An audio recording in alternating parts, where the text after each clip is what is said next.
Good news for the cavalcade of loser Republicans as they basically have guaranteed a win in the Senate in 2024 as Joe Manchin, who's that lone Democrat who's been around for decades in West Virginia. As a senator, he is now basically going to not run for re-election, which in a major way might seem as if it's not news to anybody, but really this saves a ton of money and you have no idea. Whereas, most likely than not, of course, the Republicans would win West Virginia in 24, even if Manchin ran. The fact is that they're going to save millions of dollars in recruiting a bunch of people running for that office and even better campaigning. And all that advertising and all that money can go into different places that are more competitive, like Pennsylvania or more ideally Arizona, etc.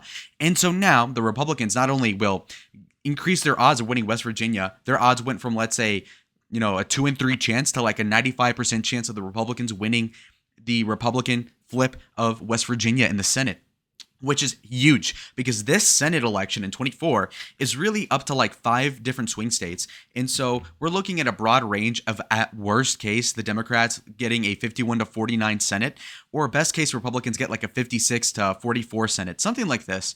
And so we're really dealing with like 5 or 6 different sort of swing votes. And so if we can guarantee one to be Republican when it's already like 80% sure and likely that they're going to win the Senate in 2024, it means that the odds just went a lot higher for the Republican Party. And like I said, they save millions of dollars and that can go into different places. And so it's really just a huge blessing in this case for Joe Manchin in his 70s to realize, okay, well, you know what? Your lucks ran out. You had a phantom second or third term in the Senate, which you shouldn't have won in 2018. But again, the Republican Party did not have its stuff together in 2018 when they realistically really needed that seat. And so they lost that 6 years ago almost. But now we have time to make up for it. Now, what's even sweeter than all this is that now Manchin is not even denying reports that he wants to start a third party called No Labels, which is going to be a centrist appealing party.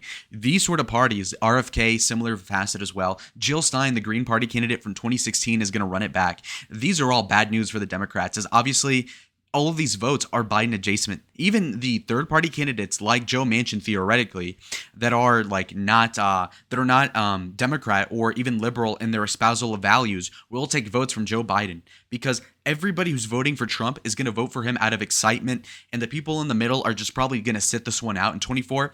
And the people that will vote in 24 that are in the middle might vote for RFK, which otherwise would have gone to Biden in 20. But because Biden has stunk up his reputation in the place, the incumbent advantage becomes an inverse reciprocal, in which now we see a candidate running for a Democrat nomination, and Joe Biden, who's going to be dealing with a ton of thorns on his side.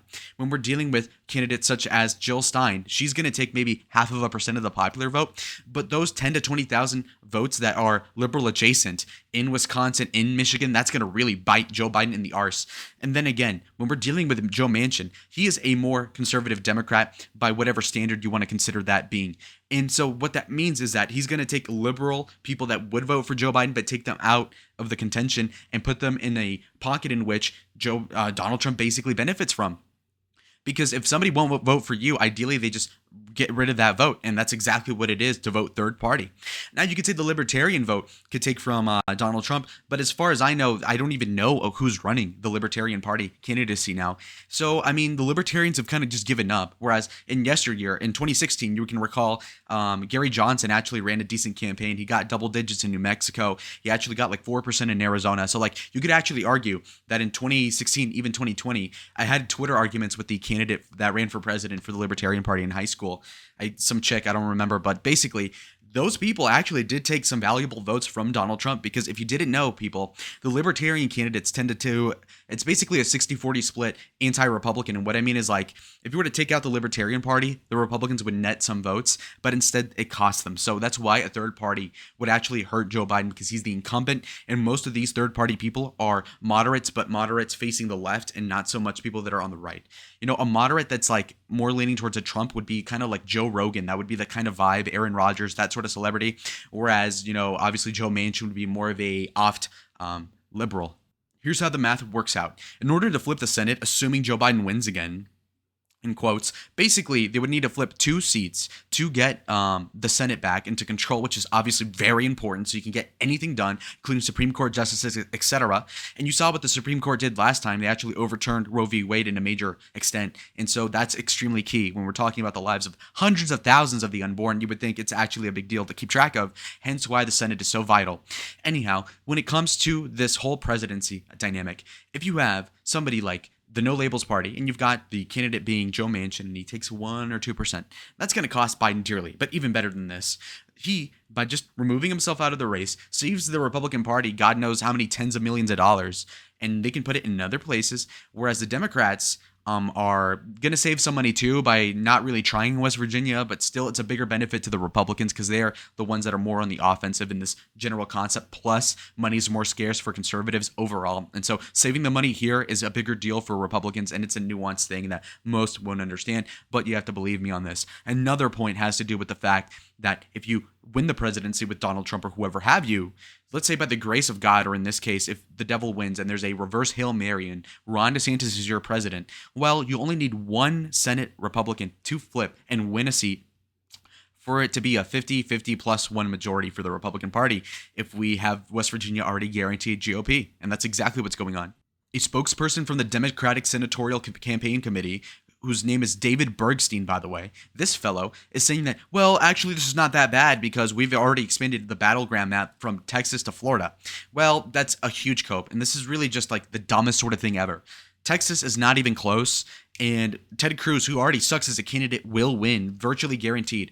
Colin Allred is the guy who's going against him. Last time, in 2018, you needed a blue wave, plus Ted Cruz sucking more than he does now, plus Beto O'Rourke being a really good politician at the time, drifting off of being a fake Mexican, for it to even be close. Now, Texas is already Republican, and the reason why it got close to begin with, like 5 years ago, was because the Republicans kind of fell asleep at the wheel due to suburban trends and whatever have you, immigration standards, and so that's why it trended blue. But now the Republicans are actually trying in Texas a little bit, so now they basically are using Rogaine politically to kind of like keep whatever hair they have left. So they're not going bald anytime soon in the political context in the Republicanization of Texas.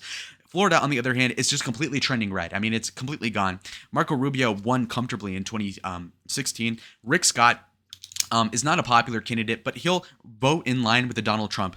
So basically what I mean is that Donald Trump would win Florida in 2024 by like what would likely be 7 to 10%, something like this beautiful margin. It's not a battleground state anymore. It's basically like Texas level at this point. It's like it were to be like Nevada circa 2008. And so that's the inverse in this situation. And so Florida is going to look like 95 percentile chance of going Republican. If Rick Scott loses, you can count me an idiot, but that's not going to happen. So in summary, you can tell that this is a total win for the Republican Party because when you even ask the spokesperson for the senatorial committee on the Democratic side, you've got somebody in David Bergstein or whatever his name is, who's being paid probably six figures, if not millions, to come up with a good cope as to how this is not a big deal. And the best he can come up with is that they expanded their battleground states to states that they're already going to lose. So, I mean, they're just getting desperate. And it's somewhat ridiculous. And I'll even show you the map just to kind of prove my point. Alrighty, folks. So if you look right here, these are the states that are going to be with like a 99% guarantee going to go either way to either party. So their whole cope is that, oh, well, if we lose West Virginia, we still have not even Ohio. They're conceding Ohio at this point. They're conceding Ohio. Well, they're saying, well, we can still win Texas, Florida, Arizona, even though Arizona literally is a three-way race, but okay. You have Nevada, you have Wisconsin, Michigan, Pennsylvania. So the only way the Democrats have a way of keeping the Senate is if they win Texas, which they have like a 5% chance of winning at this point, or you have Florida go Democrat as well, both at the same time. Each of these have like a 5% chance of going blue. What that means is that you have to half that for both to be true, in which case there's a less than 2.5% chance of these both going Democrat. In concordance to also Michigan, also Pennsylvania, also Wisconsin, also Arizona, also Nevada. If all of these go blue, that's basically like a 0.2% chance at that point, which is just a ridiculous thing to posit. Plus, they would have to win the presidency on top of that, just to have a tiebreaker vote in the Senate. So, I mean, the odds of the Democrats keeping the Senate at all at this point is like a 1 in 100,000th, in my opinion, if everything goes to plan for the Republicans. Again, things could go crazy. People could have strokes. We don't know. We're dealing with old people now in politics. Anyhow, most likely than not, this is the updated prediction, by the way. We're obviously going to win Florida with Rick Scott. We have Texas going red with Ted Cruz again. We're going with a red West Virginia, and we already got 52 seats at this point. And Montana is not going to be competitive from what I can tell. Mitt Romney is retiring in Utah, so that's good for the conservative vote because he was a liberal, relatively speaking, and a cuck. Anyhow, we've got Arizona going Republican as well because it's a three-way race, and Kerry is, if you're in person, you understand how good she is at just, politically. The other people, Ruben Gallego is weak. He's sauced. In the bad sense. Kyrsten Sinema running center, not going to work as an independent candidate. And then you've got Nevada also trending red in a similar facet to Florida, but like at a very, very limited extent. And then you've got outside chances here in Wisconsin. It's unlikely, but it could happen. Michigan, same deal. Pennsylvania's looking tough because of the Republican candidate being ass. But I mean, you can just kind of see what I'm talking about here. So overall, huge win. Joe Manchin's bowing out the race. That all but guarantees the Republican Party will win the Senate in 2024, which is good news to anybody with a brain. See y'all in the next video. Adios.